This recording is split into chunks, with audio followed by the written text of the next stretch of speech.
I noticed an increase in her difficulty with memory. There were things, particularly because we worked together, though not in the same office, that I would ask her to do, that I would find a day or two later she not only hadn't done, but had no recollection of the conversation. My sister-in-law gave her this book.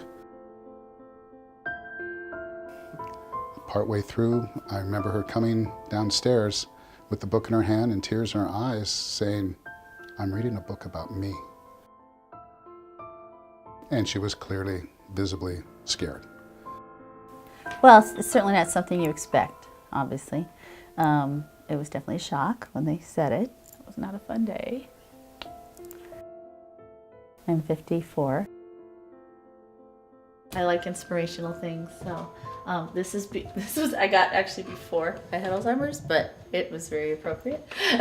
Dates on calendar may be closer than they appear. I absolutely have to look at a calendar every day. I can't. Most people think of Alzheimer's as, oh, they have memory problems. But it's so much more than that. These are our 3 sons. She's on edge and worried and anxious for someone who never had that before this disease.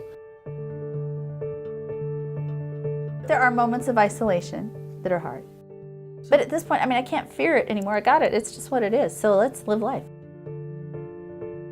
I don't want it to define me. I want to define what my life is. We chose to say, you know what? We want to get the word out. Especially for Nancy, she wants to continue to touch people.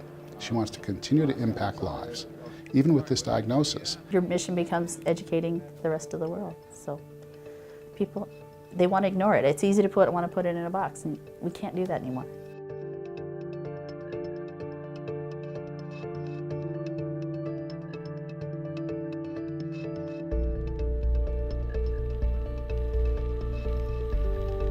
Glass blowing is wonderful because it gives me a chance to work with my hands, and it's very personal and it's very quiet. It's something that I can just do myself. For several years, I suspected there was something wrong. We started to have some issues about her driving, calling me when she was 30 miles outside of town and not knowing how to get back to this community where she grew up. She was 56, 57, in that range. When we were first diagnosed, Char didn't want anybody to know, but I just don't think it should be something that has a stigma. I think it's a disease that we need to attack, just like cancer or tuberculosis or anything else. Slow, take it easy. It's incredibly difficult to watch my wife struggle with this. She gets so angry because she can't do the things that she used to do. You know, it's important for people to understand that it's a disease of the average American, of everybody. There's really 2 things we wanted to talk to you today about. One is the Alzheimer's Working Group. Washington is only one of 6 states that did not have a dementia plan for the state. So it was very important for us to get together and do this. It was very intensive, a great deal amount of work. Thank you, Mr. President. I move adoption of Senate Resolution. It is absolutely imperative that we give support to our families that are dealing with family members or spouses with Alzheimer's and other dementias. Because we cannot forget that it is individuals and families who are bearing the greatest financial and heavy emotional burden associated with these challenges. Bring it out from the dark shadows where we don't want to talk about these things. Bring it forward.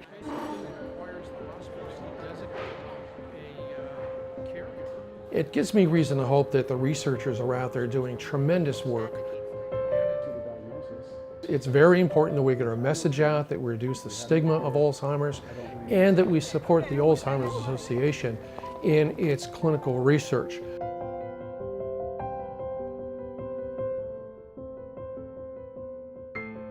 We're fighting not just for Char, but I'm fighting for my children and our grandchildren.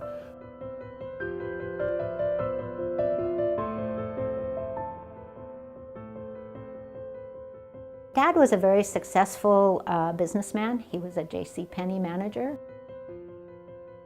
But Mom had gotten a call from his then secretary saying that Dad was having trouble remembering people's names. Kind of little things were slipping by.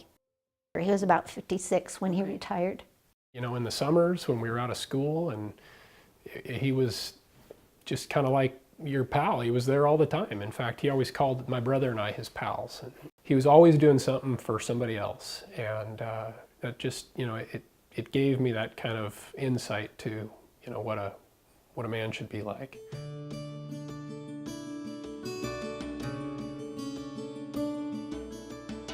I want a cure. I want this gone. It steals people. It steals them from themselves, and it steals them from their families and the people who care about them.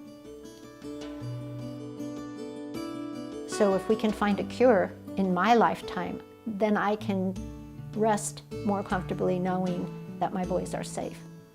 So I have 2 boys. My oldest is 9, and my youngest is 6, about to be 7.